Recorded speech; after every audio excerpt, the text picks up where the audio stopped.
Ya, selamat pagi Ibu Bapak Saudara-saudara yang harus berbahagia karena jurus 3 keberuntungan, 3 hoki.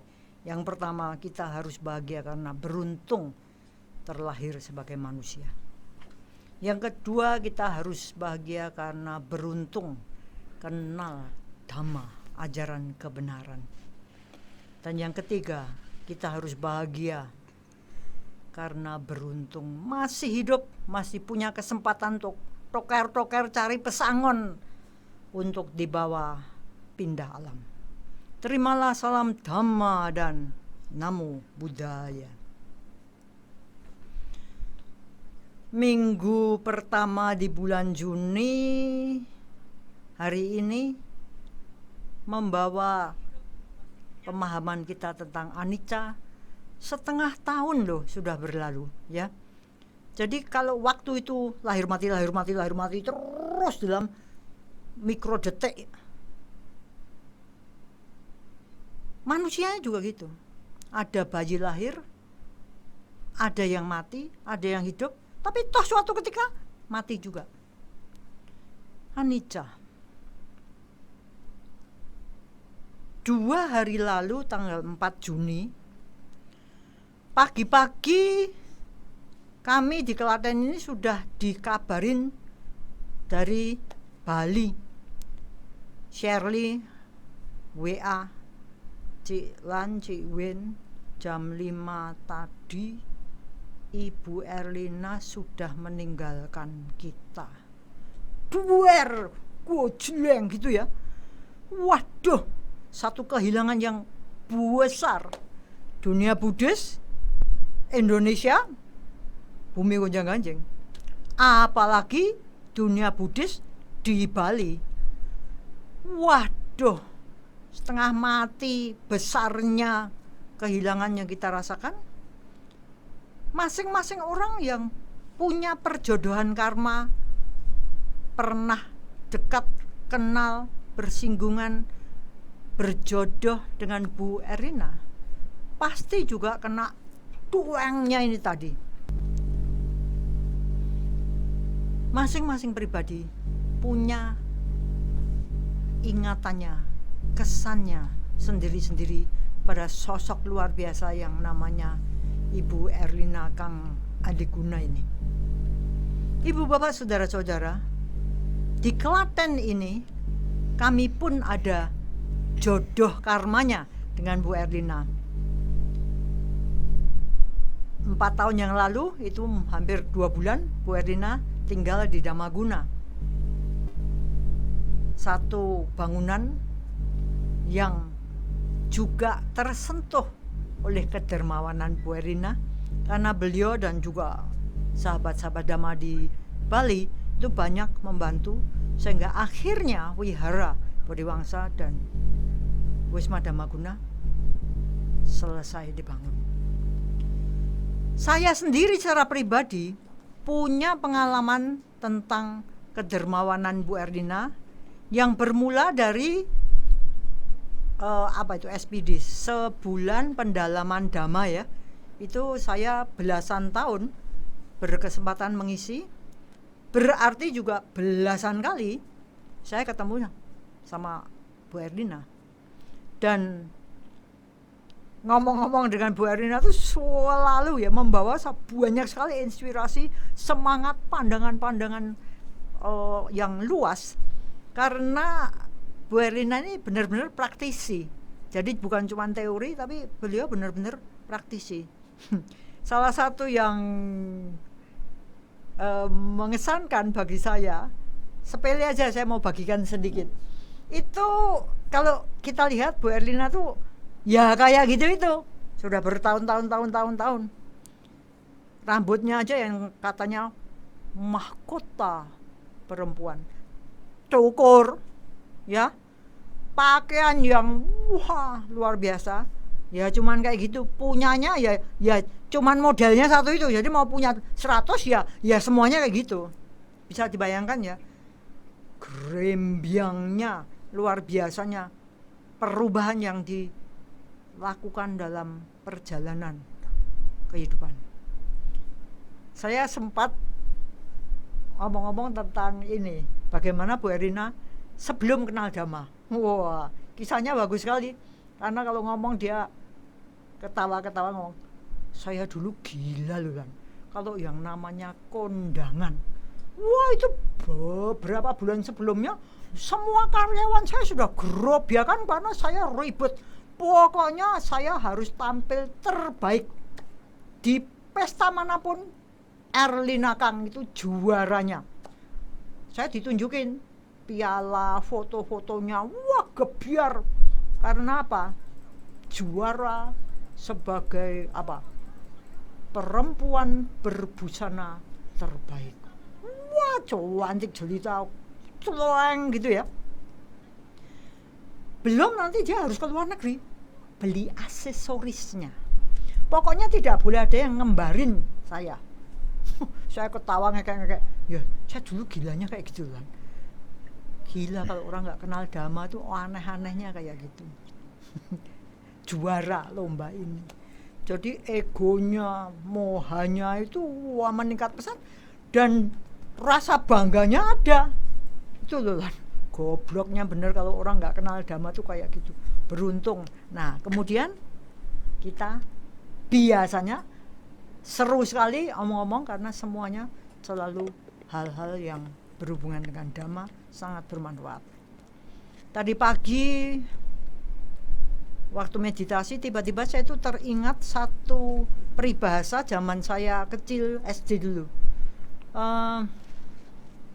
Harimau mati meninggalkan belangnya. Wah, 100 untuk regu A. Gajah mati meninggalkan gadingnya. 100 lagi. Manusia mati meninggalkan ribut dengan binatang. Ribut dengan binatang. Lah kalau saya ini manusia kok malah nggak ngerti. Ayo, manusia mati meninggalkan utangnya. Saya tanya sama Endang keluar kamar, Endang, ingat nggak waktu dulu kita SD? Oh anu Cik, kelihatannya meninggalkan budi apa ya? Dicek aja, ceklah Google. Meninggalkan namanya. Berarti bisa nama baik, bisa nama buruk dong. Saya berandai-andai seandainya saya ketemu sama Bu Erlina, ayo Bu, saya tebakin nih. Nanti Bu Erlina ngomongnya apa? Harimau mati meninggalkan belangnya. Gajah mati meninggalkan gadingnya. Manusia mati meninggalkan titik. Saya bayangkan ini. Bu Erlina akan ngomong gini. Manusia mati akan meninggalkan semuanya. Benar ya? Semua yang dia miliki itu ditinggal. Nggak bisa dibawa. Mau dibawa pun tidak mampu. Nah, jadi kalau kita lihat dalam kehidupannya Bu Erlina, ini juga menarik. Bu Erlina ini salah satu konglomerat. Saya pernah ditidurkan, putus lift, ditidurkan di hotelnya, Hotel Keraton, pinggir pantai, ciamik, bintangnya gebiar-gebiar ya, makanan banyak banget. Pagi-pagi Bu Erlina, Elan breakfast, minum jodok-jodok sampai memberikan penderitaan, mau minum apa banyak banget, makanan apa banyak banget. Jadi saya karena pinter saya ngomong, ibu makan apa, saya ngikut. Nah, ciamik.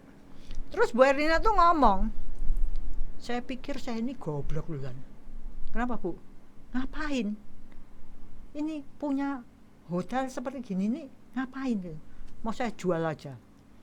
Wah, kalau gini harganya berapa tuh Bu? Banyak. Bayangkan sulit. Kalau ini ada misalnya aja 0000, ini triliun, ini miliar gitu ya. Itu sudah mengarah ke sini. Gitu ya. Jadi waktu itu saya hitung-hitung sama Bu Erlina, Bu, wah kalau berarti 0,5% aja bunganya, itu wah susah itu Bu buangnya. tiap hari ratus juta ya. Dia ngomong, gampang lan, buang itu gampang. Yang bisa ditolong itu banyak banget. Yang penting ini dana abadinya jangan sampai habis. Cuman itu aja. Jadi Bu Erlina itu pada satu tingkat, satu titik kehidupan sudah mulai tuing, ganti grafiknya. Yang dulu mewah hidupnya, ganti sederhana hidupnya. Yang tadinya wah maunya banyak, tenang inderanya. Yang pokoknya harus hebat, sudah jadi berhati-hati. Saya dulu nggak tahu malu loh, udah tua gitu, pakaiannya wah masih gebiarnya, make upnya buat segala macam. Sekarang berhati-hati dalam PUF, pikiran, ucapan, fisik. Tadinya hura-hura, foya-foya, mewah-mewah, sekarang sederhana. Saya bayangkan proses ini kan luar biasa, melepas. Jadi kalau orang lain tuh meraup, pokoknya mau menggenggam, Bu Erlina ini melatihnya melepas. Makanya kalau kita punya Aula Wijaya, itu terinspirasi dari Bante Wijaya yang waktu itu tiba-tiba, loh Bante Wijaya menginspirasi kita untuk punya Aula Wijaya. Kemudian kita mau bikin SMP, Bu. Kita mau bikin SMP, Bu mau bantu. Maulan berapa? Saya sebutkan angka yang nolnya banyak itu, Bu Erlina tenang aja. Jalan nggak apa-apa, bangun aja. Jadi kalau kita punya bangunan SMP yang kita namakan apa? Wisaka Kang Corner, itu ya karena Bu Erlina itu nama, kalau baptisnya, nama Buddhisnya itu Wisaka. Itu tokoh yang memang dermawan luar biasa. Apa yang bisa kita pelajari dari sosok Bu Erlina ini? Salah satu unsur yang menurut saya nggak gampang dilakukan itu adalah melepas. Kekayaan yang luar biasa nggak ada gunanya, mati nggak dibawa. Kecantikan mau apapun, ya nanti ya jelek. Terakhir berapa minggu ya, mungkin 3-4 minggu yang lalu, Bu Erlina tuh masih sempat nelpon dan omongannya tuh biasa banget gitu ya. Makanya kita nggak ngerti kalau Bu Erlina tuh suakit keras gitu. Cuma dia ngomong, Lan, ini sebenarnya saya sudah lewat loh Lan, tapi nggak jadi. Loh, Bu Erlina nih, apa yang terjadi Bu? Dia cerita, nggak tahu nih saya sakit apa. Loh kok aneh bener? Darah saya habis Lan. Loh siapa yang ngambil? Nggak tahu. Dokter nggak tahu anunya, diagnosanya. Jadi waktu kemudian kita ngomong-ngomong, itu menarik kalau saya ngomong-ngomong sama Bu Erlina tuh topiknya tuh yang aneh-aneh gitu ya. Topiknya tentang kematian. Cari mati itu ternyata enggak gampang loh. Maksudnya gimana? Saya mau di ini, di itu, kan saya sudah ngomong, saya nggak mau di paling-paling nanti kemoterapi. Pokoknya saya nggak mau. Biar mati aja. Loh, ya jangan gitu ta Bu. Kalau ada diobati ya diobati toh. Ya nantinya ya juga akhirnya seperti itu, sakitnya luar biasa. Udah saya mau mati aja, tapi itu semua nggak mau. Lah paling nggak kan ditransfusi. Ya saya itu nggak mau loh Lan bikin susah orang. Saya langsung ketawa, saya ngomong, wah Bu Erlina ini curang, maunya ngasih, nggak mau dapat. Itu namanya curang loh Bu, nggak adil itu. Bisa gimana gitu? Ya maunya ibu memberi. Sekarang kalau orang mau memberikan sesuatu, Bu Erlina ya juga harus mau nerima. Kesombongan loh Bu itu. Oh itu sombong ya? Iyalah. Terus saya cerita, saya ini toh Bu, saya ini kan gagah perkasa gitu, pelindung dari kecil rasanya kayak pahlawan gitu. Kalau saya jalan itu mesti saya berada di tepinya yang paling jauh dari pinggiran, supaya saya kalau ditabrak saya duluan. Sekarang ini Bu, saya sudah tua gini, kalau saya pergi sama Endang, itu saya digandeng Endang loh. Dan saya merasa, tuing, pikiran saya, oh, gengsi saya kena loh Bu. Jadi kita bicara soal gengsi itu lama banget. Menarik sekali. Sesuatu yang bisa membuat Bu Erina melepas segala hal yang tadinya di ujung atas sana keduniawiannya, tiba-tiba bisa jeret, sederhananya kayak gitu, semuanya dilepas, nggak ada gunanya landah. Itu kayak apa ya? Karma baik yang terus dipupuk untuk sampai ke titik berani melepas, bisa melepas. Nggak gampang Ibu Bapak, bener nggak? Kita melepas yang kecil-kecil aja nggak bisa loh, sulit loh. Itu pun dengan latihan yang ya dikit-dikit lah. Itu masih dengan nggak bisa tidur karena aduh eman loh sak janjane ya, sayang loh keliru. Sebenarnya waduh saya kok ya masih ya. Jadi kita lihat dalam keseharian kita, masing-masing dari kita ini sebenarnya punya PR untuk belajar, salah satunya melepas, sehingga nanti kalau mati tidak harus menderita karena kemelekatan.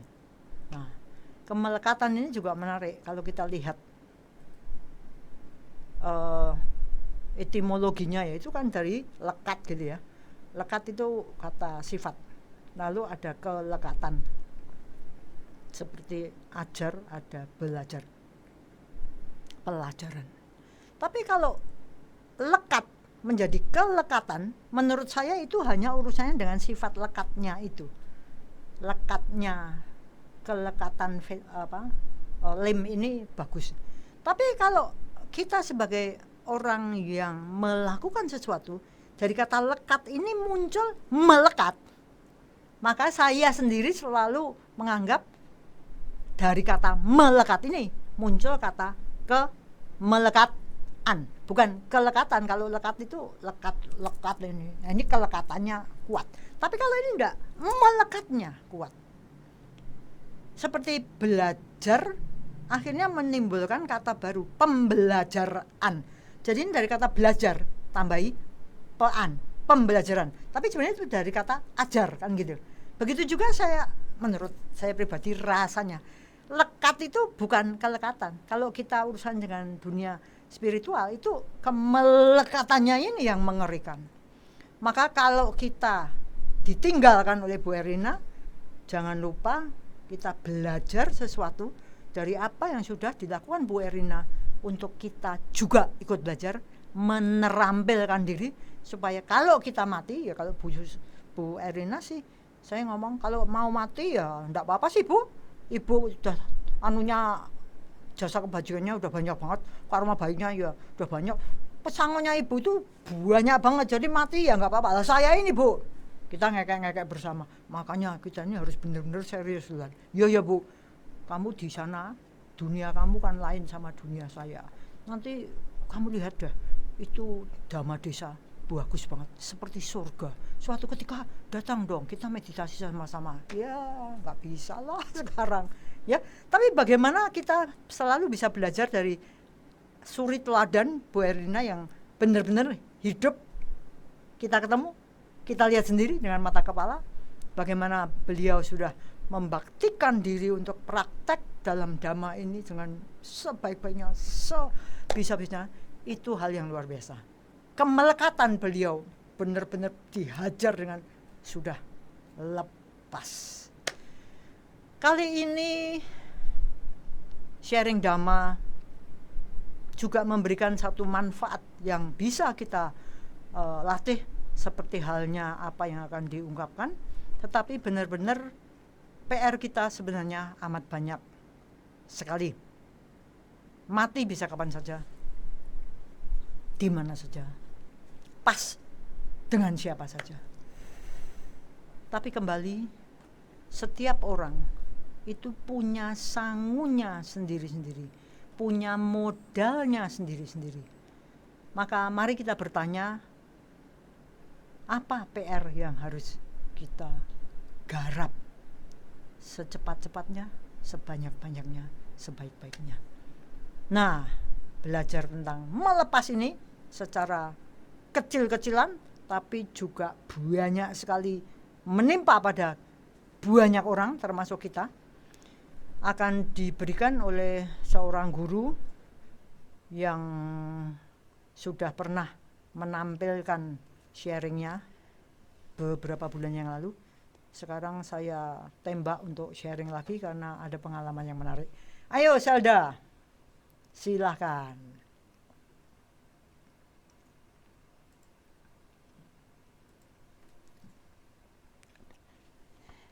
BTS adalah grup penyanyi terkenal asal Korea Selatan yang sudah banyak mendapatkan penghargaan berskala internasional. Karena bakat dan pencapaian mereka dalam bidang musik, mereka mempunyai banyak penggemar di berbagai negara, termasuk saya. Hehehe. Menurut saya, bakat, pencapaian, dan kerja keras mereka memang patut diacungi jempol. Ditambah lagi sikap dermawan mereka. Mereka sering berdonasi dan melakukan kegiatan amal. Beberapa orang mungkin berpikir, namanya juga orang kaya, pasti gampang lah buat berdonasi. Padahal belum tentu ya, nyatanya banyak juga orang kaya yang jarang berdana dan cenderung pelit. Tunggu, saya kan harusnya sharing tentang manfaat dhamma. Kenapa malah ngomongin BTS ya? Nggak ada hubungannya, aduh. Ada hubungannya kok ternyata biarpun jauh. Hehehe. Jadi gini, karena saya suka BTS, saya mengoleksi beberapa pernak-pernik BTS. Dan bisa dibilang saya agak overprotective tentang pernak-pernik BTS yang saya punya. Apalagi yang merchandise official atau pernak-pernik resmi BTS. Koleksi saya itu saya simpan untuk saya sendiri. Tidak boleh ada yang pinjam apalagi minta. Nggak bakal saya kasih pastinya. Hahaha. Pernah salah seorang teman saya tidak sengaja menjatuhkan salah satu koleksi saya. Dia langsung panik kalau sampai itu rusak, karena dia tahu saya pasti marah kalau sampai itu rusak. Saya ingat dia bilang, untung gak rusak, kalau rusak bisa marah, Zelda. Ucapnya sambil menghela nafas lega. Saya tidak percaya begitu saja dong, saya ambil koleksi yang barusan terjatuh itu dan saya langsung cek setiap incinya untuk memastikan bahwa itu tidak rusak dan tidak terdapat lecet sedikit pun. Ini sih bukan agak overprotective lagi namanya, tapi kelewat overprotective. Beruntung saya mengenal ajaran Dhamma. Akhirnya saya mengerti kalau ini namanya kemelekatan. Saya juga belajar kalau kemelekatan ini bisa menimbulkan penderitaan. Supaya tidak menciptakan penderitaan untuk diri sendiri, pelan-pelan saya pun belajar untuk mengurangi kemelekatan tersebut. Ada satu kejadian yang membuat saya bangga atas apa yang saya lakukan. Bukan bangga atas diri saya ya, karena kata Cilan nanti bisa sombong kalau bangga atas diri sendiri. Hehehe.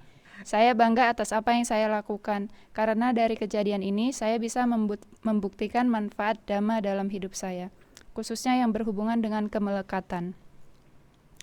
Ceritanya begini. Saya punya seorang teman yang juga merupakan penggemar BTS. Kalau kami ngobrol, bahan obrolan kami ya tidak jauh-jauh dari BTS lah. Kami sama-sama suka mengoleksi merchandise BTS. Kadang-kadang dia cerita ke saya kalau punya merchandise BTS baru. Begitu juga sebaliknya saya cerita ke dia kalau saya punya merchandise BTS baru. Suatu ketika teman saya ini mengalami musibah. Dia kena penipuan via telepon yang mengakibatkan dia kehilangan sejumlah uang yang nilainya cukup banyak untuk ukuran anak kos. Karena hal itu dia sering murung dan bersedih hati. Saya dan teman-teman yang lain berusaha untuk menenangkannya dan menghiburnya, tapi ya dia masih tetap kepikiran tentang masalah itu. Beberapa waktu setelah kejadian itu, ketika kami sedang mengobrol, tak sengaja dia melihat merchandise BTS saya yang baru berupa lipstik.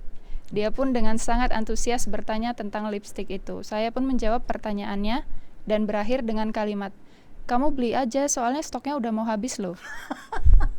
Dengan wajah sedih dia menjawab, "Ya gitu ya."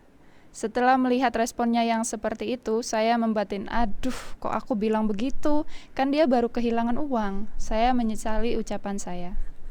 Entah kenapa saat itu tiba-tiba saya terpikir tentang pemberi mulia, topik yang sering dibahas dalam Dhamma Desana ataupun ketika bincang-bincang dengan Cilan. Sepenangkapan saya, pemberi mulia bersedia memberikan hal yang berharga baginya dengan ikhlas, namun tetap dibarengi dengan kebijaksanaan, jadi bukan asal memberi. Saat itu malaikat dan setan di pikiran saya berdebat. Malaikatnya bilang, kamu kasih aja dia 1, kamu kan punya 2, pasti dia senang. Apalagi dia habis kena musibah, hitung-hitung buat dia happy lah. Terus dibalas sama setannya, gak usah kasih, nanti kamu jadi cuma punya 1 loh. Kalau yang 1 habis atau rusak atau hilang, kamu jadi gak punya lagi gimana? Mana harganya agak mahal lagi, gak usah kasih aja. Perang batin pun terjadi. Siapakah pemenang dari perang batin ini? Berbekal permata yang saya kumpulkan selama ini, khususnya selama bekerja di CEC, di mana saya sering melihat banyak contoh baik dari berdana, ditambah lagi rutin melakukan meditasi dan mendengarkan Dhamma Desana oleh Cilan dan ulasan dari segi psikologi oleh Bu Susan, dengan bangga saya pilih sang malaikat sebagai pemenang. Yeay! Saya pun bilang ke teman saya itu, kamu mau? Nih yang ini buat kamu. Entah kenapa saya mengucapkan kalimat itu tanpa rasa berat hati sedikit pun. Padahal itu salah satu barang yang saya sukai. Saat itu saya hanya berharap dengan dana ini dia bisa bahagia dan tidak terlalu terlarut dalam kesedihan karena kehilangan uang. Dengan pertimbangan saya yakin dana lipstik ini pasti berguna untuknya. Kalau saya berdana lipstik untuk Cilan, baru itu namanya rakanggo gawe. Hehehe. Ternyata dia beneran senang. Dia bilang terima kasih ke saya sambil bilang, ini bagus banget ya, ini mah bungkusnya juga gak bakal aku buang. Saya pun ikut senang melihat dia senang. Kejadian itu membuat saya berpikir, kalau aku gak kerja di CEC, apa bisa aku melakukan hal itu? Kayaknya enggak. Mungkin kalau tidak bekerja di CEC, sifat egois dan kemelekatan saya yang meningkat. Mungkin juga akan sulit bagi saya untuk berdana seperti itu karena rasa kemelekatan yang tinggi. Pastilah saya akan mementingkan keinginan saya daripada harus berdana barang yang saya sukai ke orang lain. Bersyukur saya bertempat tinggal di tempat yang sesuai. Bicara soal dana, sebelumnya saya bilang bahwa banyak contoh baik yang saya lihat di sini, di CEC. Saya mau sisipkan 3 cerita tentang berdana yang benar-benar menggugah hati saya dan membuat saya lebih semangat berdana. Siapa tahu teman-teman yang mendengar juga bisa tergugah hatinya dan tambah semangat berdana.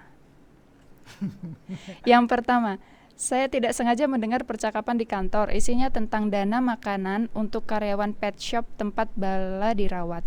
Yang mengherankan di sini adalah dana makanan itu diberikan atas nama Bala. Usut punya usut, ternyata ini bukan kali pertama Cilan dan Ciwena berdana atas nama anjing. Yang saya ketahui itu ada Hotu dan Bala. Bagi saya ini adalah contoh berdana yang membuat saya terkesima. Dipelihara dengan baik saja sudah bagus. Malah ditambah lagi diberikan dana atas nama mereka sebagai anjing. Ajaib memang Cilan Ciwena ini. Yang kedua, saya tidak sengaja melihat Ci Endang ambil pesanan GoFood. Sembari mengambil pesanan itu, Ci Endang memberikan amplop ke bapak-bapak GoFood yang saya yakini itu berisi uang. Karena si bapak terlihat sedikit kaget dan langsung berterima kasih ke Ci Endang. Sudah beberapa kali saya menyaksikan kejadian seperti ini. Dan yang mengagumkan adalah Ci Endang memberikan dana itu terlihat tulus, tanpa gerak-gerik ingin pamer ke orang-orang kalau Ci Endang hendak berdana. Soalnya kan cukup banyak orang yang pamer sana-sini dan terkesan sombong saat mau berdana. Dari sini saya belajar untuk berdana dengan penuh keyakinan, bukan berdana dengan penuh kesombongan. Yang ketiga, di suatu siang yang terik, perhatian saya tertambat pada seorang bapak-bapak paruh baya yang sedang mengayuh sepeda tuanya. Disertai rasa iba, perhatian saya melayang memikirkan pekerjaannya apa, dia mau kemana, dari mana, dan lain-lain. Perhatian tersebut teralihkan ketika Miss Siska dari belakang saya berkata, "Loh, itu kan Mbah Min yang sering mijit Pak Adi." Saya sedikit kaget sambil berkata, "Oh iya toh."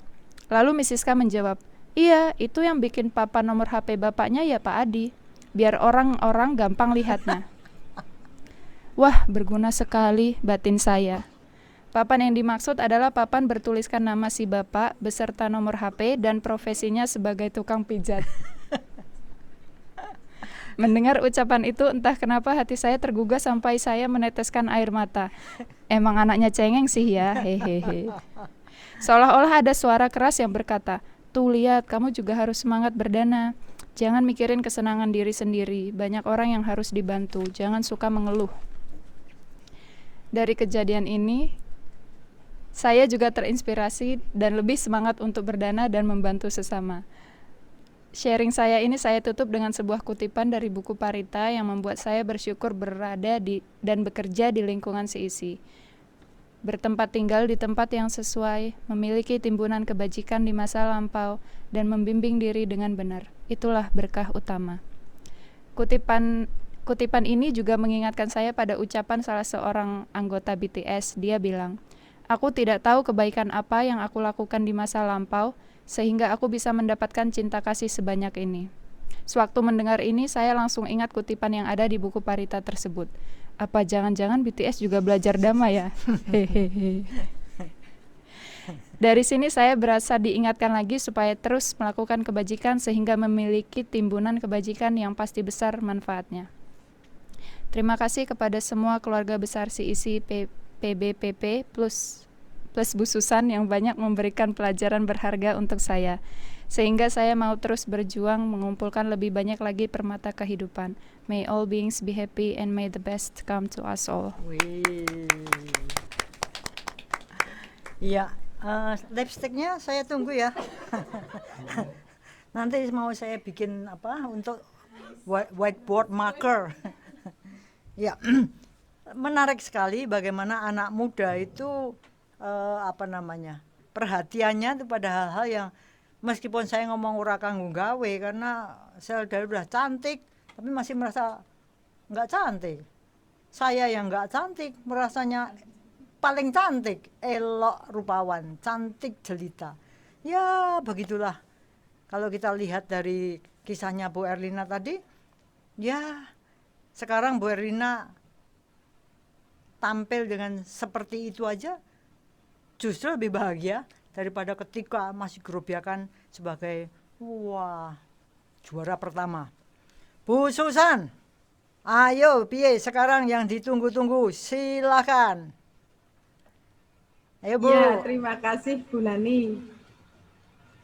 Selamat pagi menjelang siang Bapak Ibu sekalian. Selamat pagi juga buat Michelda. Saya senang sekali membaca sharing kedua dari Michelda. Saya kira sharing pertama itu Februari ya. Jadi ini sudah 4 bulan berlalu dan saya kira sharing yang dituliskan dan tadi diceritakan secara lisan kepada kita semua itu sangat mengagumkan ya. Karena 4 bulan itu perubahan Michelda itu besar sekali gitu. Kalau pakai ilmu statistik ini Miss, itu katanya perbedaannya signifikan gitu ya. Berdasarkan uji T gitu ya. Gitu. Jadi kalau di statistik itu ada t-test gitu ya. Namanya uji T gitu untuk melihat apakah perbedaan yang terjadi, misalnya nih kalau kita melakukan sebuah psikoterapi atau intervensi, sebelum diintervensi dan sesudah itu, kalau dihitung perbedaannya signifikan enggak gitu kan, nyata atau enggak. Nah kalau saya lihat ini besar sekali ya perubahan Michelda, dan seperti Bu Lani katakan itu sulit loh untuk bebas dari melekatan. Nah itu sulit gitu ya, karena melekat itu kalau kita lihat gurita itu ya, gurita itu kan punya tentakelnya itu kayak bisa menyedot ya sesuatu. Jadi kalau dia nempel itu tuh melekat. Itu kalau mau dipisahkan dari bendanya itu sulit. Nah, contoh yang lebih gampang itu lintah itu kan. Jadi kalau lintah itu sudah nempel di kulit manusia atau kulit binatang, itu nggak bisa mau ditarik, itu kulit kita bisa terkelupas gitu. Nah, salah satu caranya adalah pakai tembakau. Kalau orang zaman dulu ambil rokok gitu, kalau kita nggak punya tembakau yang untuk susur itu ya, untuk kinang gitu, kasih air lalu diteteskan, itu nanti lintahnya akan lepas sendiri. Nah, saya kira Dhamma itu bak tembakau kalau menurut saya gitu ya. Jadi latihan meditasi, tinggal di lingkungan yang baik, lalu juga mengumpulkan karma baik. Kalau tadi Bulani bilang, sehingga Michelda ini air tembakonya tuh cukup banyak gitu. Michelda kan mengumpulkan karma baik, Michelda juga selalu berkumpul di lingkungan yang baik, dan Michelda itu mulai terbuka. Nah, ini terbuka hatinya, ini saya kira juga karma baik yang ditabung oleh Michelda. Sehingga dalam waktu 4 bulan loh, ini 4 bulan ini menurut saya terapi ini bisa jadi nggak berhasil, Bu, gitu ya. Jadi kalau kita psikolog, belum tentu loh terapi dalam 4 bulan itu berhasil. Nah, Pak Adi bisa ke PPT saya. Kalau kita ingat, sharing saya tentang kemelekatan yang waktu itu saya menggunakan judul dari bukunya Ajahn Brahm, Si Cacing dan Kotoran Kesayangannya, yang waktu itu saya mengatakan bahwa si cacing ini nggak mau pergi dari kotoran karena tinggal di dalam kotoran itu nikmat. Sehingga si dewa ini gitu ya, mau datang ratusan kali, si cacing ini tetap sembunyi semakin dalam ke dalam kotoran, sehingga si dewa ini kalau mau ngambil itu sampai nggak bisa meraih si cacingnya. Nah, ini hebat ya, Michelda ini nggak nunggu dewanya itu ngobok-obok kotoran gitu kan, untuk menolong Michelda. Nah, saya kira mengapa saya takjub dengan Michelda? Karena sharing pertama Michelda itu tentang Snow Princess, kalau kita ingat.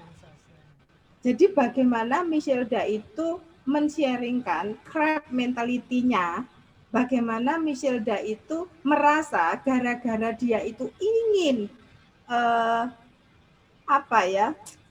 menang terus gitu, ingin selalu di atas sehingga orang lain itu harus kalah. Jadi kalau waktu itu Bulani mengatakan kepiting itu kalau direbus gitu ya, itu akan merangkak, memanjat temannya, kalau bisa tuh temannya disingkirkan dan dia selamat. Lalu Michelda di dalam sharingnya itu mengatakan kalau orang punya crab mentality itu nggak punya mudita, nggak senang kalau melihat orang lain bahagia. Nah, ini moha atau upaya melekat pada sesuatu yang ingin dipertahankan. Nah, sharing hari ini itu menakjubkan karena menurut saya Michelda itu men-sharingkan mudita. Bagaimana Michelda ini berbahagia ketika temannya tadi itu diberi lipstik, itu senang banget gitu loh. Nah, seandainya Michelda itu belum punya mudita, dia akan mengatakan gini, kesenangan gitu ya. Jadi nggak happy tapi senengan gue, menyesal. Tahu gitu nggak saya kasih lah, saya itu sulit loh nyari ini bukan persoalan harga. Tapi mungkin mencari merchandise yang original ini nggak gampang, enak aja dia dapat senyum-senyum gitu ya. Jadi kalau orang itu muditanya nggak muncul, itu tuh memberi itu menyesal loh. Mengapa? Karena saya tuh jengkel lihat orangnya tuh happy itu loh, kayak ini kesenangan desa banget, itu lanjutnya biasanya begitu. Jadi kayak kita itu kadang itu menghina orang desa gitu, karena orang desa itu kayak nggak tahu apa-apa, nggak ngerti apa-apa, lalu kalau diberi sesuatu itu senang sekali gitu ya, sehingga kata desa banget itu tuh sering kita gunakan. Nah, ini menurut saya Michelda itu sudah berubah ya, sudah nggak menakutkan kayak cerita Snow Princess-nya gitu ya. Kan kata Michelda teman-teman takut karena dia itu kayak Snow Princess, kayak vas. Jadi vas keramik yang cantik itu jangan sampai pecah gitu kan, jangan sampai tersenggol. Nah, sehingga Michelda tadi itu punya teman aja takut kalau menjatuhkan barangnya Michelda ya. Jadi ini menakjubkan karena ini bukan sesuatu yang mudah dilakukan. Nah, melekat itu kalau Bulani mengatakan itu aktif. Saya memang berupaya melekat, tidak mau melepaskan. Beda dengan lekat ya. Kalau lekat itu pasif. Ya tahu-tahu saya lekat gitu. Tapi kalau melekat ini saya itu dengan sengaja, dengan upaya tidak mau melepas. Nah, ini mengapa saya takjub dengan Michelda? Karena saya sendiri punya pengalaman yang sulit untuk bebas dari melekat, ya. Nah, di slide berikutnya kita akan melihat dalam buku Si Cacing dan Kotoran Kesayangannya, Ajahn Brahm itu pernah punya pengalaman. Dia itu paling suka, kalau Miselda itu kan harga pernik-pernik BTS-nya itu masih kalah ya sama Harley-nya Ajahn Brahm ya, Miss.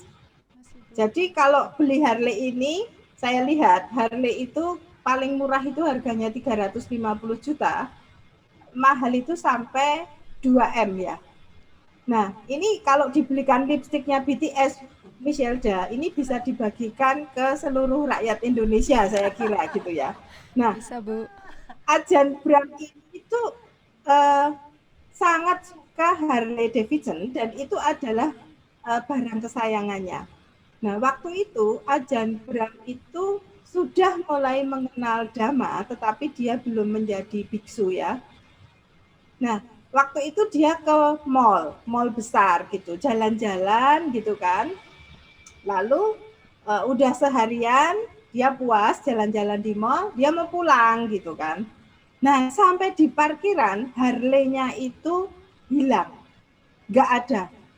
Wah, dia tuh nggak bisa tidur, sedih banget, dunia rasanya mau runtuh, dunia itu kiamat, dia tuh rasanya mau mati. Pokoknya tuh dia merasa hidup ini itu penuh dengan penderitaan. Mengapa barang kesayangannya itu dicuri orang? Pokoknya dia itu sampai punya buah pikir yang jahat tentang orang yang mencuri Harley-nya. Pokoknya depresi berat lah gitu ya. Jadi lalu dia penuh penderitaan gitu kan. Nah, lalu dalam kondisi penuh penderitaan ini Ajahn Brahm mengatakan, melekat itu bikin menderita. Nah, penderitaan Ajahn Brahm itu adalah depresi berat, sumpah serapah, lalu jengkel, marah, menyesal kenapa tadi itu dia parkir di situ, pokoknya menyesali segala sesuatu sampai dia itu nggak makan, pokoknya itu penderitaan fisik dan mentalnya itu terasa sangat kuat gitu ya. Maka Ajahn Brahm mengatakan melekat itu membuat menderita. Nah, lalu udah loyo gitu, pulang gitu. Nah, sebelum pulang dia itu kan mengenal ajaran Dhamma. Jadi ajaran Dhamma itu mengatakan Harley itu tidak akan dibawa mati. Jadi kalau Bu Erlina tadi mengatakan manusia meninggal tidak meninggalkan, tidak membawa apapun. Semuanya ditinggal. Jadi bukan hanya tulang, bukan hanya belang ya, bukan hanya gading, bukan hanya namanya, tetapi semua itu ditinggal. Bahkan bisa jadi suatu saat nama kita pun tidak dikenang oleh siapapun di dunia ini ya. Jadi kalau ada peribahasa mengatakan manusia meninggalkan nama, bahkan mungkin nama kita itu nggak dikenang bahkan oleh anak cucu kita gitu ya. Jadi kalau Miselda pernah nonton film Coco ya, itu kakeknya pun tidak dikenal di dunia ini gitu ya, karena memang sengaja dilupakan sehingga si arwah kakek ini tidak bisa ikut berkumpul keluarga kalau saat ada doa arwah gitu. Nah, jadi saya setuju dengan Bu Erlina, bahkan nama pun suatu saat akan hilang dari ingatan semua orang yang ada di dunia ini. Jadi mempertahankan nama itu juga ego ya yang muncul. Nah, ini juga percuma karena suatu saat kita juga akan dilupakan. Nah, lalu setelah dia ingat ajaran Dhamma itu, lalu ajaran Brahm itu begini loh. Ya wes lah, toh saya besok mati tidak naik Harley ya. Kalau mati itu ya entah dibakar, entah dikubur, dimakan cacing gitu ya.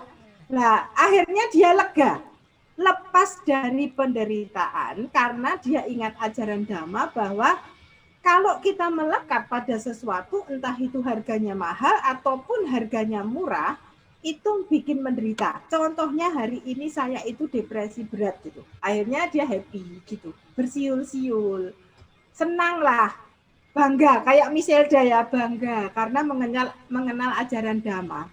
Sehingga tanpa ke psikolog, Ajahn Brahm itu hari itu bisa menghilangkan semua depresi yang dirasakan. Dia happy, dia mengatakan ya berbahagialah orang yang mencuri Harley saya. Mungkin dia nggak punya duit untuk beli Harley, dan Harley itu bukan apa-apa untuk hidup saya. Ya, pokoknya dia happy. Nah, dia pengen tidur karena bahagia. Apa yang terjadi? Sampai di rumah, dia menemukan Harley-nya itu diparkir di garasi. Jadi ternyata hari ini dia nggak naik Harley. Jadi hari ini tuh dia naik transportasi umum. Dia lupa. Saking melekatnya dengan Harley, bahkan hari ini dia nggak naik Harley aja lupa loh. Nah, tetapi apa yang terjadi, Ajan Bram itu merasa melihat Harley-nya itu nggak happy lagi tuh, biasa aja. Karena dia merasa sudah melepaskan itu dari dirinya. Jadi dia melihat Harley-nya tuh nggak happy ya, nggak langsung nraktir orang sekecamatan.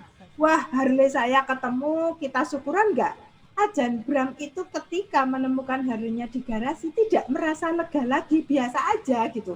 Karena kelegaan utama yang dia rasakan saat itu adalah bisa membebaskan diri dari kemelekatan terhadap benda-benda yang tidak penting di dalam hidupnya. Lalu bahkan saat itu dia mengatakan, Harley ini perlu saya sumbangkan ke orang lain. Nah ini hebat sekali ya.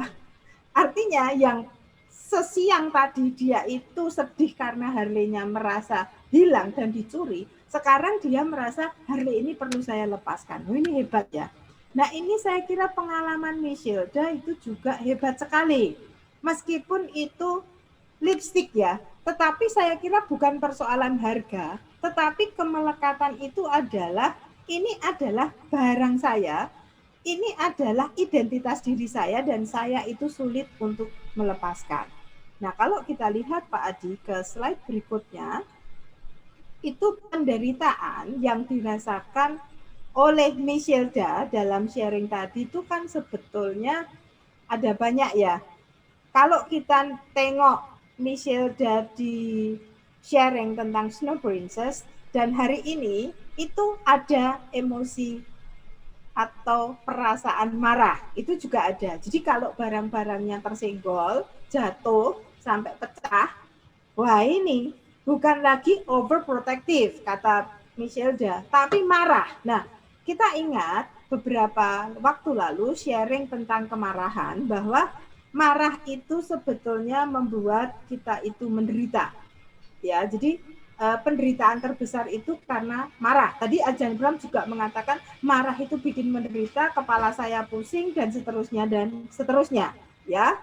Lalu overprotective, bayangkan ya, harus lihat barang merchandise-nya, gitu kan?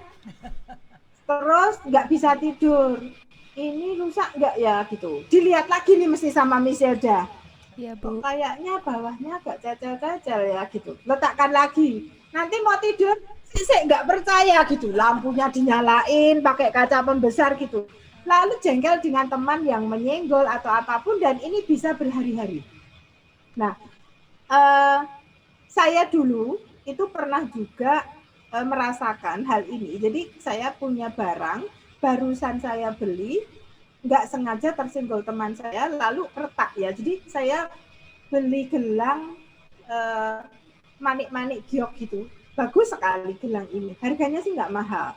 Nah, lalu teman saya nanya, Mbak, kok gelangmu bagus, boleh saya lihat? Nah, ini barusan tak beli ya, tak pakai. Lalu saya pinjamkan teman saya. Lah kok cara menerimanya itu ya nggak benar, atau cara saya memberikan nggak benar, jatuh lah.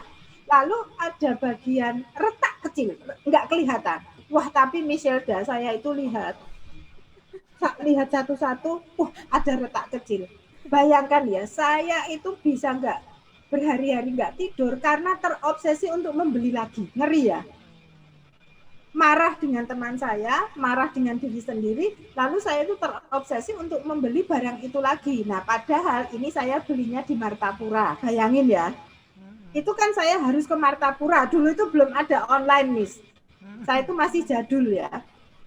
Saya itu sampai dan ngomong berkali-kali ke keluarga saya, sampai keluarga saya itu pusing gitu. Perkara kayak gitu aja diomong berkali-kali, dan saya itu ke Martapura. Sampai itu saya tanya ke teman-teman alumni yang pernah bekerja atau masih tinggal di sana, saya pengen beli. Wah, itu ngeri, Miss. Ini menurut saya penderitaan yang saya bawa terus-menerus. Dan bukan hanya overprotective ya, tapi saya setuju dengan Miss Hilda, ini bukan hanya overprotective, tetapi kayak gurita tadi ya, saya melekat ke sesuatu yang nggak penting gitu. Toh sebetulnya lipstiknya Miss Hilda ini Anica ya, dipakai gitu ya habis. Kalau nggak dipakai mesti jamuran, itu saya yakin. Coba aja, didiamin itu pasti berjamur. Gelang saya itu lama-lama ya juga mestinya aus usang ya, kena matahari, kena air, bahkan tanpa jatuh pun dia bisa retak. Nah ini yang terjadi adalah saya waktu itu juga nggak mau Anica, ya. Lalu melekat itu juga kalau dalam sharingnya Miss Hilda itu penderitaan itu muncul dalam perasaan ketakutan nggak punya gitu. Loh emangnya kalau nggak punya lipstick merchandise itu kiamat gitu ya, gitu kan? Emangnya kalau nggak punya itu hidup kita hancur. Nah ini kan penderitaan ya, ketakutan tidak memiliki. Ini melekat loh, ketakutan tidak memiliki ini sangat melekat. Ya emang kita tuh nggak memiliki kok. Bahkan sebetulnya kalau Miss Hilda punya orang tua, saya punya anak saya dan orang tua Miss Hilda itu bukan milik kita ya. Artinya tuh kita tuh memang nggak punya. Kalau saya punya rumah, saya sekarang tinggal di atas tanah yang saya diami, ini bukan punya saya loh. Ini tuh punya alam. Alam aja baik hati meminjamkan pada manusia. Tetapi kan saya takut nggak punya rumah, saya takut nggak punya tanah, pokoknya ketakutan yang nggak masuk akal. Yang kata Bu Erlina tadi, ya memang bukan punya kita. Kalau kita mati itu ditinggal, gitu. Nah, yang baru-baru ini meninggal itu bukan baru-baru ini ya, tahun 2020 itu saya ini diam-diam ya Bulani, itu pernah punya desainer loh ya, hebat loh saya ini Bulani. Saya ini juga punya desainer untuk kebaya, ini desainer yang terkenal di Jogja ya. Itu sama.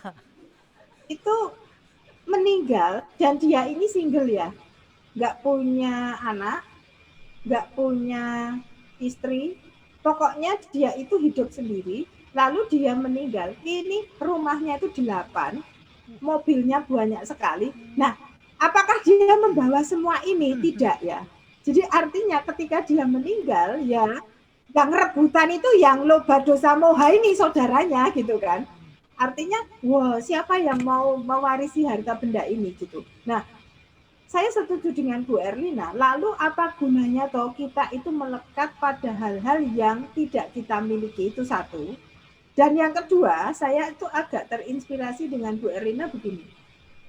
Contoh dari desainer saya ini, dia itu kan hartanya selama ini dikumpulin, tidak kayak Bu Erlina didanakan, dia didermakan gitu. Nggak seperti itu. Nah, apa yang terjadi? Malah orang-orang yang loba dosa ini tuh semakin berebut hartanya ini ya. Ini artinya bahkan sampai meninggal pun dana dia itu diberikan pada orang yang tidak tepat. Kalau saya meminjam istilahnya Miss Hilda tadi, pemberi mulia. Seandainya si desainer saya ini dalam hidupnya ini memberikan rumahnya untuk anak yatim piatu, memberikan ini, selama hidup itu karma baiknya atau buah karma baiknya itu menumpuk. Nah ini sampai mati aja gitu kan. Ini hartanya ini kan nggak didanakan tapi untuk rebutan orang-orang yang tidak tepat. Nah sehingga ya mungkin buah karmanya nggak begitu besar. Nah ini menarik ya dari kisah bagaimana Bu Erlina meninggal. Dan siapa Bu? Itu Pak siapa? Yang menyumbang ke Pak Yana. Pak Yana. Itu 2 orang ini tuh nggak ada cerita orang-orang rebutan warisan ya. Karena sebelumnya itu ditata, didanakan dengan benar. Nah, kok saya yakin juga Bulani dan Bu Wena ini sebelum meninggal pasti sudah menata harta warisan ya. Ini saya yakin. Lipstick saya kasihkan Bu Bu Susan, Saya lipstick ya, saya. pokoknya Ya. dicatat ya. Nanti yang dari Michelle toh, nah ini saya catat. Kenapa? Karena Bulani dan Bu Wena itu tidak mau ketika meninggal ada orang-orang yang dulunya baik pun menjadi jahat untuk rebutan warisan yang nggak jelas. Ya toh, Miss? Nanti kalau lipstiknya ini saya rebut gitu toh, Miss. Ini kan artinya bahkan saat Bulani meninggal pun itu membuat orang yang dulunya mengenal Dhamma jadi serakah. Wah, soalnya ini belum diwariskan. Wah, lalu saya mencari info ke Bu Endang, Bu lipstiknya, ini kan loba saya itu muncul. Nah, dari cerita Michilda ini dan Bu Erlina, kok saya merasa takjub ya. Jadi sebelum meninggal, daripada bikin orang jahat, itu kita berdana aja deh gitu. Karena melekat itu nggak ada gunanya ya. Nah, sehingga kalau kita lihat sharingnya Michilda, menarik ya, Michilda itu yang dulu di sharing pertama itu juga merasa masih egois ya, masih berpusat pada diri sendiri.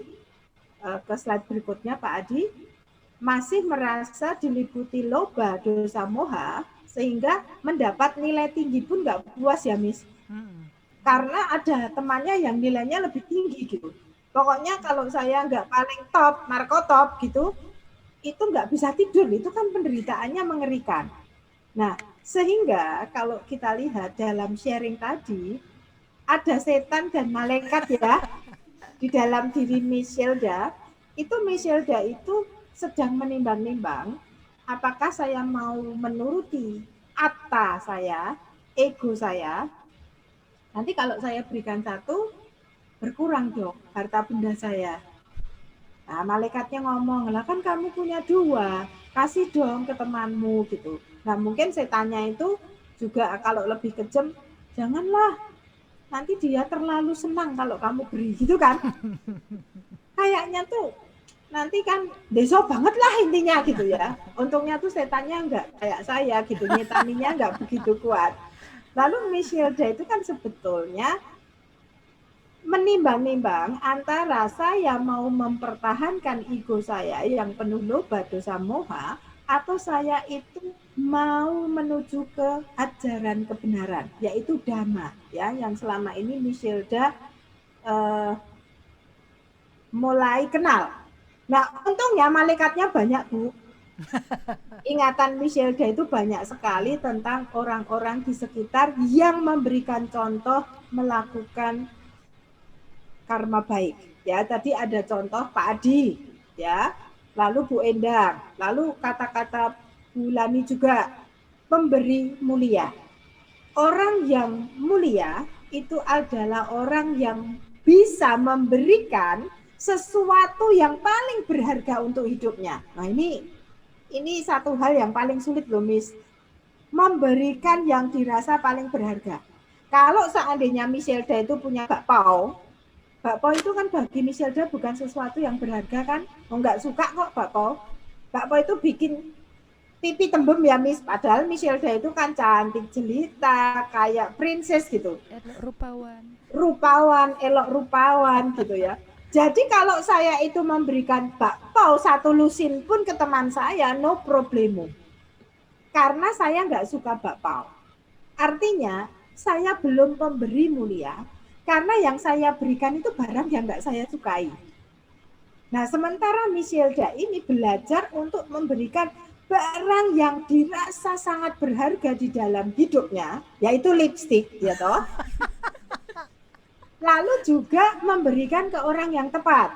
Karena teman Michilda juga suka pernak-pernik BTS. Kalau diberikan Bulani, seikhlas apapun itu nggak pas. Apalagi kalau diberikan anjing-anjingnya Bu Wena, itu semakin nggak pas gitu ya. Maka ini hal yang menurut saya dahsyat yang terjadi pada Michilda. Kok yo ingat kata-kata Bulani tentang pemberian mulia ini loh, kok yo ingat gitu ya. Karena ini tuh cespleng tentang pemberian mulia. Lalu juga ingat bagaimana Bu Endang itu memberikan sesuatu secara diam-diam, karena Bu Endang itu untungnya merasa nggak cantik gitu ya, merasa bukan snow princess, jadi nggak harus menunjukkan saya ini siapa. Nah, ini yang menurut saya contoh-contoh nyata dan ajaran Dhamma yang didengarkan oleh Michelda itu sungguh malaikat yang luar biasa ya. Setannya tuh sampai kalah loh Miss, ini tuh ya menakjubkan. Lalu saya teringat ajaran Brahm itu sebelum jadi biksu itu ternyata malaikat dalam bentuk ajaran Dhamma itu cukup kuat ya. Sehingga penderitaan kehilangan Harley itu bisa lenyap dalam sehari loh itu, dalam hitungan jam. Nah, lalu kalau kita lihat di slide berikutnya, saya ingat di dalam Injil itu juga ada contoh pemberi mulia ya, seorang janda miskin. Ya, seorang janda miskin yang memberikan seluruh hartanya untuk persembahan. Nah, ini ngeri ya. Kan Michelda itu mengatakan di dalam sharingnya, ya Bu Erlina kan orang kaya gitu kan. Kalau sudah ada cerita Bu Erlina pasti di dalam sharingnya Michelda ada kata-kata itu. Yang kaya itu kan mudah banget untuk menyumbang. Lah Bu Erlina itu bunganya ratusan juta atau bulani. Jadi kalau dia bilang gampang nyumbang, itu kecil. Tapi Michelda itu teringat. Orang-orang kaya itu banyak juga yang belum tentu mudah berdana. Bahkan semakin kaya itu bisa semakin pelit ya. Untung loh Michelda itu ingat itu, nggak ingat Bu Erlin. Kalau ingat Bu Erlin, Michelda mengatakan, wah Bu Erlin kan kaya, gitu kan. Saya ini miskin, jadi kalau saya punya BTS, itu layak loh kalau saya keep gitu, saya melekat. Untungnya yang diingat itu orang kaya yang pelit gitu kan. Sehingga Michelda mengatakan, untuk memberi itu tidak menunggu kaya. Nah, lalu saya juga teringat cerita di dalam Injil, si janda miskin ini memberikan seluruh hartanya, meskipun hanya beberapa koin ya. Jadi yang kita lihat itu bukan jut-jutnya gitu, bukan M atau T-nya, tetapi harta yang kita miliki itu seberapa berharga dan itu kita relakan untuk dilepaskan. Nah, sehingga apa yang dipelajari Michelda itu dari si pemberi mulia itu adalah ikhlas, bijaksana, tidak asal memberi. Wah ini hebat loh Miss. Michelda ini dari yang dulunya merasa moha, loba, dosanya besar sekali sehingga menjadi Snow Princess, sekarang itu kok bisa jadi belajar menjadi pemberi mulia ya, ikhlas. Padahal setannya tadi udah ngomong banyak ya, tapi kok yo ikhlas ya. Saya ini merasa teman saya itu butuh dihibur karena dia baru saja kehilangan, baru mendapat musibah, lalu bijaksana gitu. Kenapa? Nggak memberi ke Bulani. Oh ini hebat loh ya. Kalau seandainya dia nggak ingat pemberi mulia, dia akan begini, wah ini saya keep aja nanti saya berikan Bulani gitu. Paling Kan sama belum Bulani. punya, Bulani kan enggak punya. Ya, enggak punya gitu kan. Tapi dia merasa nggak asal memberi. Memberi itu sesuai dengan kebutuhan orang yang diberi. Wah ini slide berikutnya Pak Adi, ini menarik. Michelda itu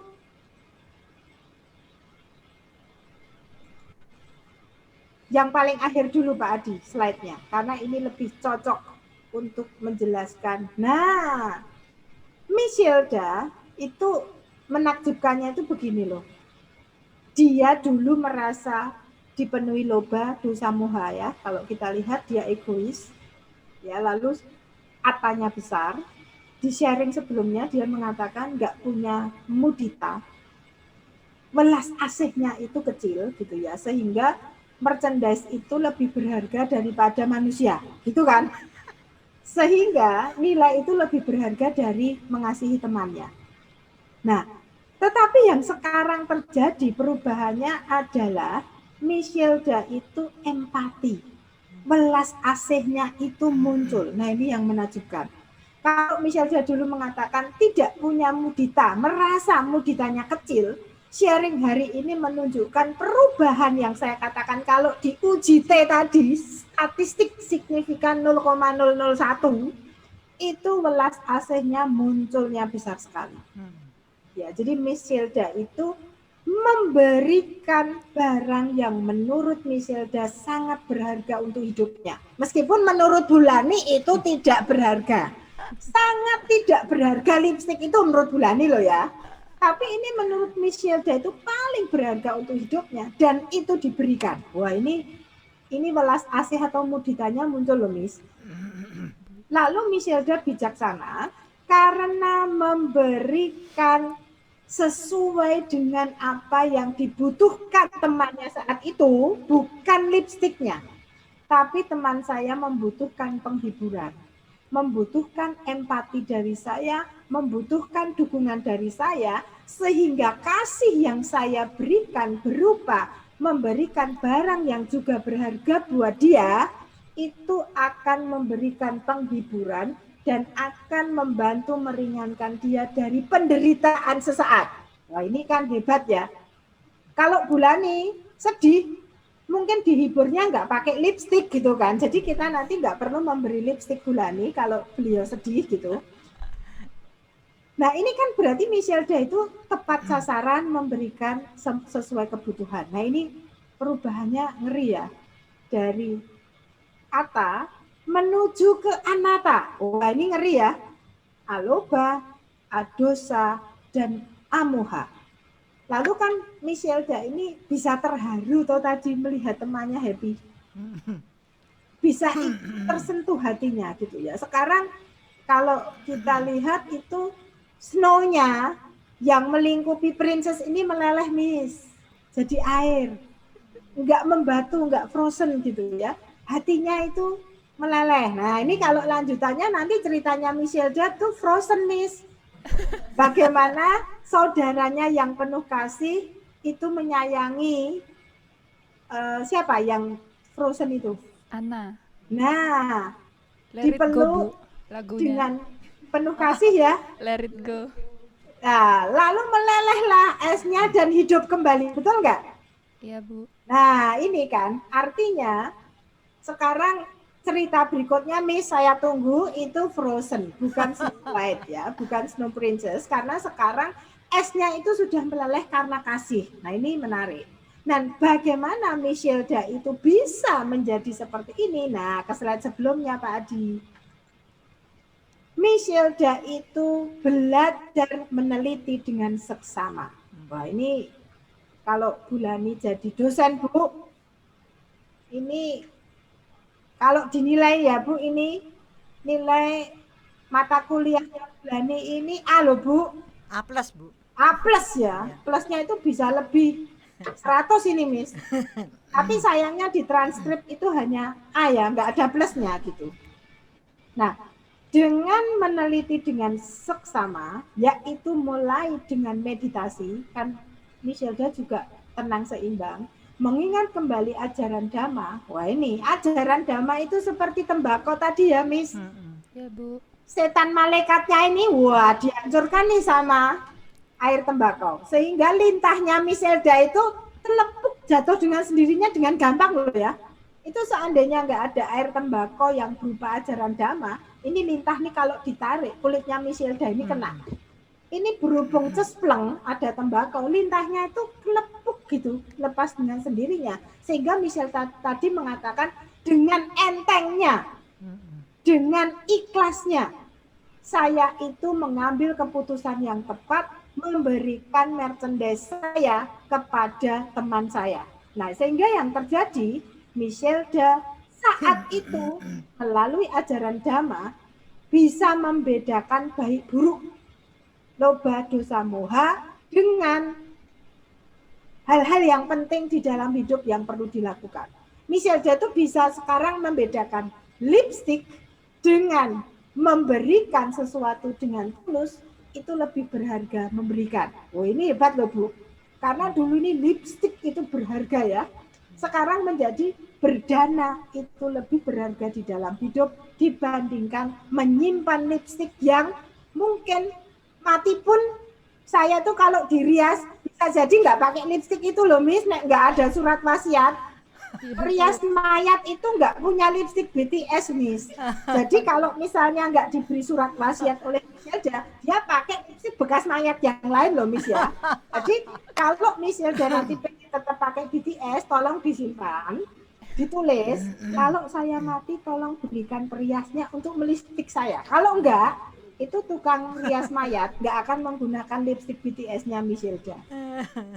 Nah, dengan demikian, Miss Hilda melakukan tindakan yang tepat.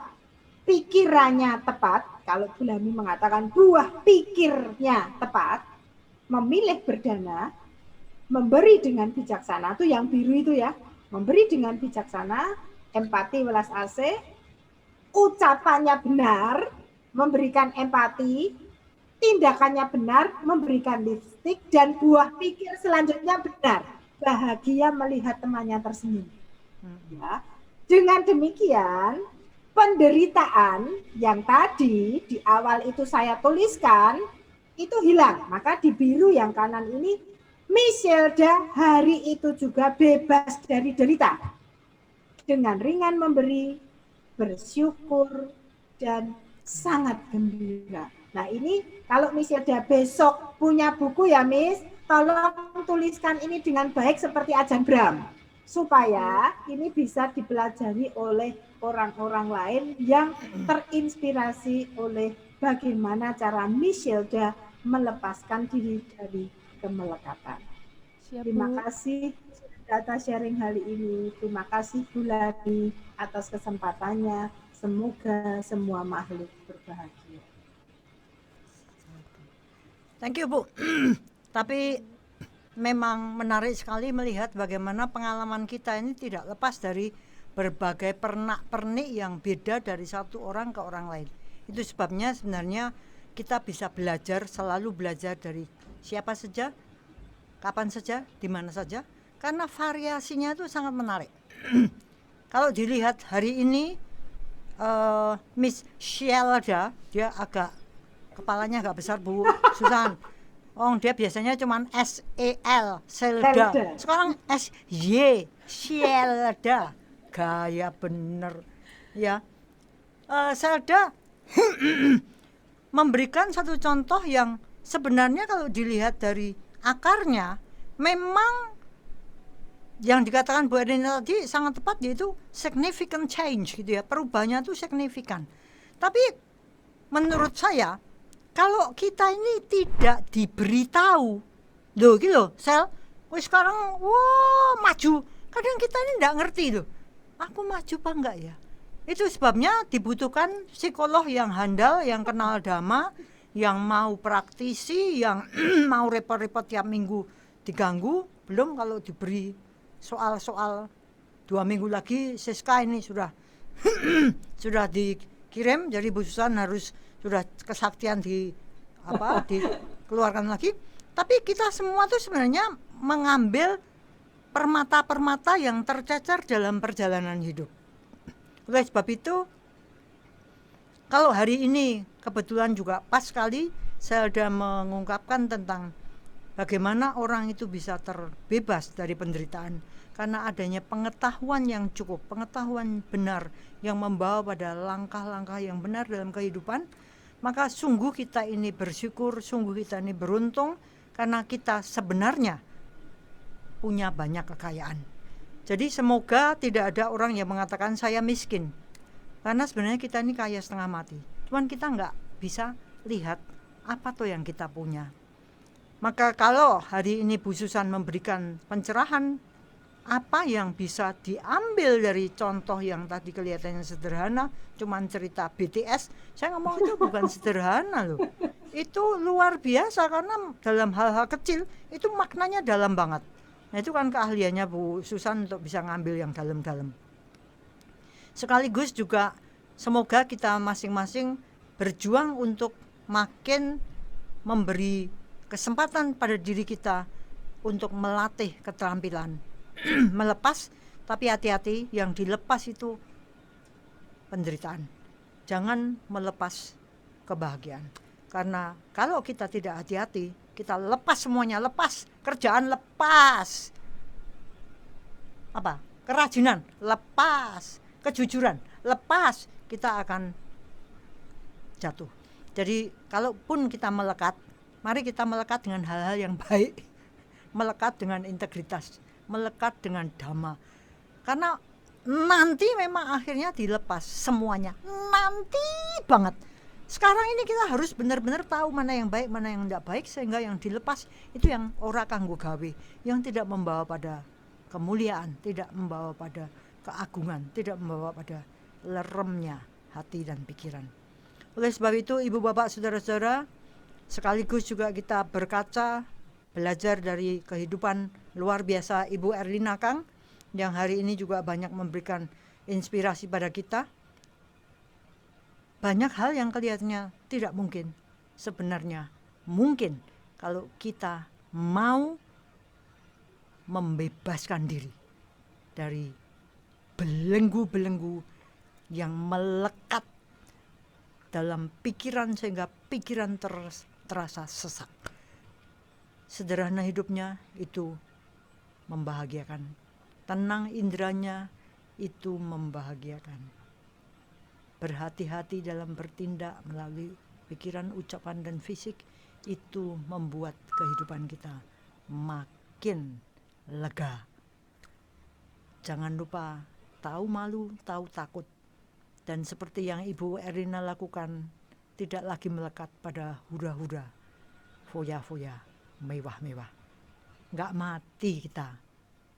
Justru malahan lebih bahagia tanpa kemelekatan pada hal-hal yang tidak kanggo gawe, tidak ada gunanya.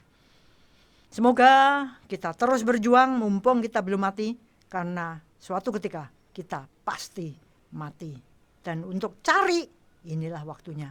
Disinilah kita, ayo berjuang. Semoga semua makhluk bahagia. Semoga yang terbaik datang pada kita semua. Sadu, sadu, sadu.